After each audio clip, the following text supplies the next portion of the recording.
Board में आया हुआ एपी का समांतर श्रेणी का ये क्वेश्चन देखिए, जो हर एक साल पूछा ही पूछा जाता है। देख सकते हैं आप कि 2013, 13, 17, 17, 16, 17, 18, 19, 20, 21, 21, 22 और यहां पे 19, 16, 23, 24, यानी कि हर एक साल इस टॉपिक से किसी भी बोर्ड में एक क्वेश्चन आपका 3 से 4 नंबर का पूछा ही पूछा जाता है। तो हम लोग जो चल रहे हैं बाबू लोग कॉन्सेप्ट प्लस एक प्रश्न पक्का सीरीज में, आज हम आपके लिए 5वां लेक्चर लेके आ रहे हैं, जहां से एक क्वेश्चन आपके एग्जाम में आएगा ही आएगा।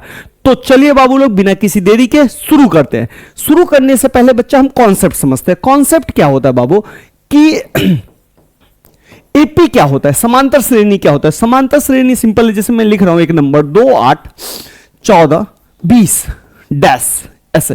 अब ये एपी है या नहीं है, एपी के लिए आप सिंपल क्या करते हैं, 8 में से 2 को घटाते हैं तो 6 आ गया, 14 में से 8 को घटाते हैं 6 आ गया, 20 में से 14 को घटाते हैं 6 आ गया। यानी कि हमने क्या किया, सेकंड में से फर्स्ट को घटा दिया, थर्ड में से सेकंड को घटा दिया, फोर्थ में से थर्ड को घटा दिया। आगे भी अगर नंबर आता तो मैं ऐसे घटा देता। अब घटाने के बाद आप देखिए सारा नंबर क्या आ गया, सेम आ गया। तो सारा नंबर जब घटाने के बाद सेम आ जाता है तो हम उसको कहते हैं कि हाँ भाई आप एपी में हो, यानी कि आप समांतर श्रेणी में हो। तो समांतर श्रेणी में हो आप, तो इसको हम बोलते हैं ए, यानी कि जो प्रथम पद होता है उसको हम बोलते हैं ए, प्रथम पद। और ये जो अंतर जो सब में इक्वल आया है बच्चा, इसको हम बोलते हैं डी। और डी को हम लोग क्या बोलते हैं बाबू लोग, सार्वंतर। क्या बोलते हैं बच्चा लोग, सार अंतर। अब ये जो ए है इसको हम लोग बोलते हैं प्रथम पद। इसी से हम एक फॉर्मूला जनरेट करते हैं। फॉर्मूला क्या होता है बच्चा, ए एन, यानी कि एनवा पद। यहां पे पद नहीं लिखा है, यानी कि एनवा पद बराबर होता है ए प्लस n-1 डी। ये फॉर्मूला होता है। जहां पे आपने देख लिया ए को हम लोग क्या बोलते हैं, प्रथम पद, लिख देते हैं हम प्रथम पद। डी क्या है बच्चा, सार्वंतर। सार्वंतर का मतलब दूसरा में से पहला को घटा दीजिए या तीसरा में से दूसरा को घटा दीजिए।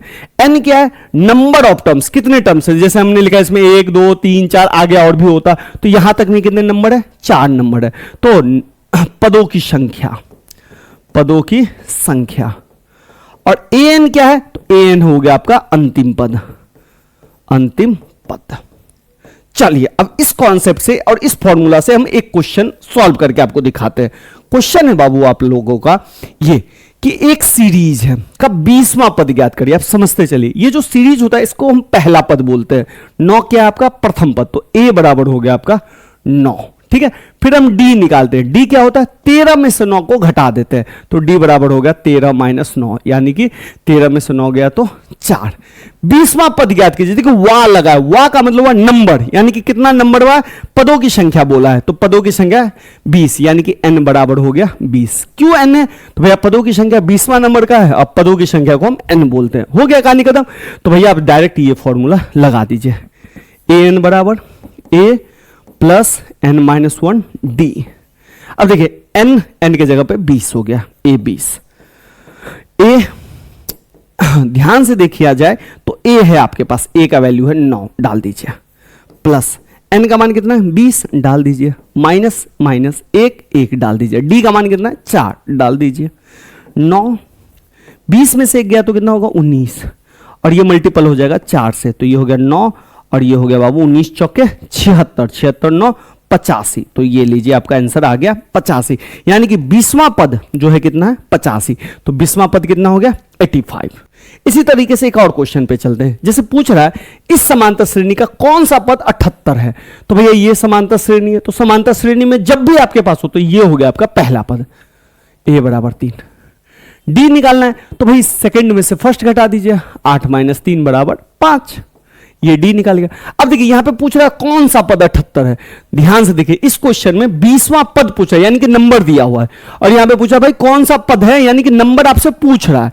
तो भाई ये जो मान लेते हैं कि ये लास्ट पद है, ए एन बराबर 78।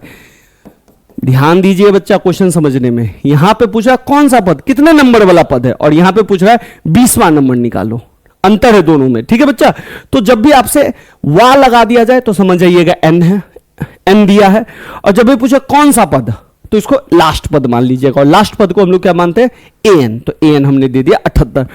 जब भी बच्चा एपी में आपको ए एन दिखे, ए एन का फॉर्मूला डाल दीजिए। ए एन का फॉर्मूला क्या होता है, तो ए एन का फॉर्मूला मैं इसके नीचे डाल रहा हूं, ए प्लस n-1 डी बराबर इसका फॉर्मूला ये वाला यहां। अब क्या करेंगे, मान डालिए, a का मान 3 प्लस n का मान n नहीं है -1, और d का वैल्यू 5 बराबर 78। अब ध्यान से देखिए, 3 को इधर फेंक दीजिए तो n-1 5 हो गया, और ये 3 इधर जाएगा तो 78 में से 3 घट गया। अब आइए, अब क्या करेंगे, अब ध्यान से देखिए, इस 5 को आप चाहे तो इससे गुना कर सकते हैं, और इस 5 को इससे, तो 5 को इससे गुना करेंगे तो 5n, 5 को 1 से गुना करेंगे -5 बराबर 78 में से 3 जाएगा तो कितना हो जाएगा बाबू, 75। अब -5 को इधर कर दीजिए तो 5n बराबर 75 प्लस 5, तो 5n बराबर कितना हो गया बाबू, 75 8 80, n बराबर क्या हो गया बाबू, 80/5 यानी कि 16। यानी कि इस एपी का 78 कौन सा पद है बच्चा, कितने नंबर पे 78 आएगा, 16 नंबर पे जो है 78 आ जाएगा। 16 नंबर का मतलब 1 2 3 4 5 6 7 8 9 10, 16वां नंबर पे 78 आएगा। इसी तरीके से एक और क्वेश्चन देखते हैं आप, जैसे ये क्वेश्चन है, बहुत ही प्यारा क्वेश्चन है, बराबर आता है इस तरह का क्वेश्चन। 31वां पद ज्ञात करना है। अब देखिए बच्चा, आप 31वां आपको समझना पड़ेगा। जैसे क्या है, मैंने फॉर्मूला क्या लिखा है, an बराबर a प्लस n-1d, ये फॉर्मूला लिखाया।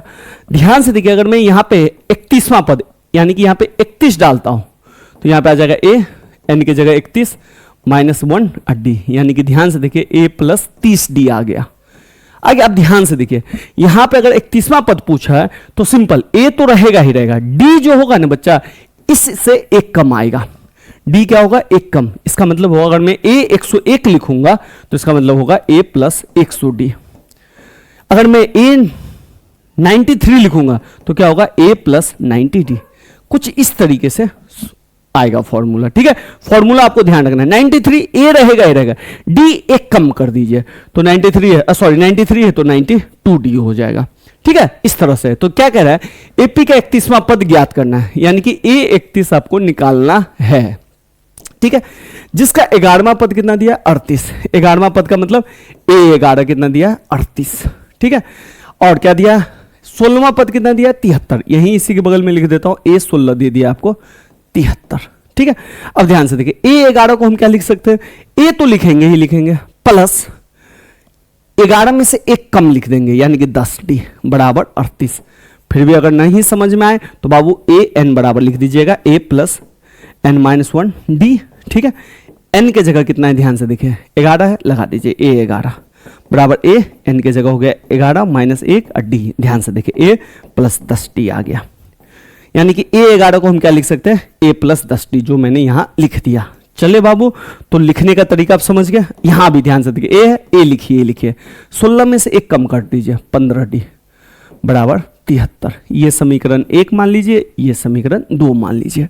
अब आइए बच्चा, a प्लस 10d बराबर 38 हो गया, और ये हो गया a प्लस 15d बराबर 73। समीकरण 1 और समीकरण 2। अगर आपने थर्ड चैप्टर 2 चर वाला रैखिक समीकरण को हल किया होगा तो यह आपको आराम से आ जाएगा। अगर नहीं आता है बच्चा तो विलोपन विधि वाला लेक्चर मैंने बनाया हुआ है, उसको जरूर देख लीजिएगा, क्लास 10 का मोस्ट इंपॉर्टेंट क्वेश्चंस का सीरीज में। अब इसमें हम क्या करेंगे, a दोनों से में काट देंगे। ठीक है बच्चा, अब ध्यान से देखिए, इस a के सामने में क्या साइन है, प्लस, इस a के सामने में क्या साइन है, कुछ नहीं दिख रहा है ना, प्लस है, तो इसको हटाने के लिए हमको घटाना पड़ेगा। तो हम क्या करेंगे, 1 में से 2 को घटाएंगे। जैसे जब भी हम घटाते बच्चा तो ये माइनस हो जाएगा, ये भी माइनस, ये भी माइनस, यानी कि इसका साइन प्लस है तो ये माइनस, प्लस है माइनस माइनस, ये दोनों कट गया। 10 में से 15 घटेगा तो -5d, 38 में से 73 घटेगा तो -35। ठीक है बच्चा, तो ये होगा 8 में से 3 गया 5, 7 में से 3 गया, अरे अरे अरे हाँ ठीक है, 73 में से 38, 13 में से 8 गया 5, 6 में से 3, हाँ ठीक है भाई 35 आ गया, -35। अब ध्यान से देखिए, माइनस से माइनस आप चाहे तो उड़ा सकते हैं, तो लीजिए बाबू, माइनस से माइनस उड़ा दिया, तो d बराबर हो गया बच्चा 35, और इस 5 को इधर फेंक दिया, तो d का मान कितना निकल गया बाबू, 7 निकल गया। ठीक है बच्चा, अब इसी तरीके से देखिए, समीकरण 1 में हम क्या करेंगे बच्चा, d का मान रख देंगे, d का मान रखने पर। ठीक है, तो समीकरण 1 कहाँ है, 1 है भाई ये, तो a प्लस 10d बराबर 38। तो a का मान तो है भाई आपका पहले से नहीं निकला है, तो a प्लस 10 गुने d का मान है 7 बराबर 38। तो इधर देखिए a 70 बराबर 38, तो 70 को इधर कर दीजिए, तो a बराबर हो गया 38 माइनस 70। तो ये आ गया बच्चा a, 38 2 40, 38 70 लीजिए। कोई दिक्कत तो बता दीजिए, चूंकि 38 में से 70 गया तो ये आ गया -32। ठीक है, 38 2 40, 38 70, ए हो गया बाबू -32। अब क्या कह रहा है, 31वां पद निकालना। तो चलिए बाबू 31 पद ले। अब ध्यान से देखिए, मेरे पास दो सवाल था, दो इक्वेशन था, ये और ये दो इक्वेशन है, दो चर वाला। तो ए भी निकाल गया, ये डी निकला यहाँ पे, और यहाँ पे हमारा ए निकल गया। ठीक है, ए और डी निकल गया, और जैसे ए डी निकल गया 31वां पद। तो 31वां पद को हम शॉर्टकट में क्या लिख सकते हैं, ए प्लस 30d। तो ए का मान हो गया बाबू -32 और डी का मान हो गया 30 गुने 7। तो ये हो गया -32 और ये हो गया 210 लीजिए। कोई दिक्कत? अब इसको प्लस माइनस कर दीजिए, 210 में से 30 अगर जाएगा तो 180 आएगा, 180 में से 2 और घटा देंगे तो ये 178 आएगा। यानी कि 31वां पद कितना हो गया, 178। अगर आपको और भी क्वेश्चंस बनाना हो कॉन्सेप्ट पे तो आपके पास बहुत सारे क्वेश्चंस हैं, इसको देख के इसको सॉल्व कीजिए और कमेंट में जरूर इसका आंसर दीजिएगा और जरूर हमें बताइएगा कि हाँ भैया हमको समझ में आया या नहीं आया। अगर आप यहां तक रुके हुए हैं तो चैनल को आप सब्सक्राइब कर सकते हैं और अपने दोस्तों को शेयर कर सकते हैं। और कोई भी क्वेश्चन अगर आपको नहीं आ रहा है समझ में तो मुझे कमेंट जरूर करें।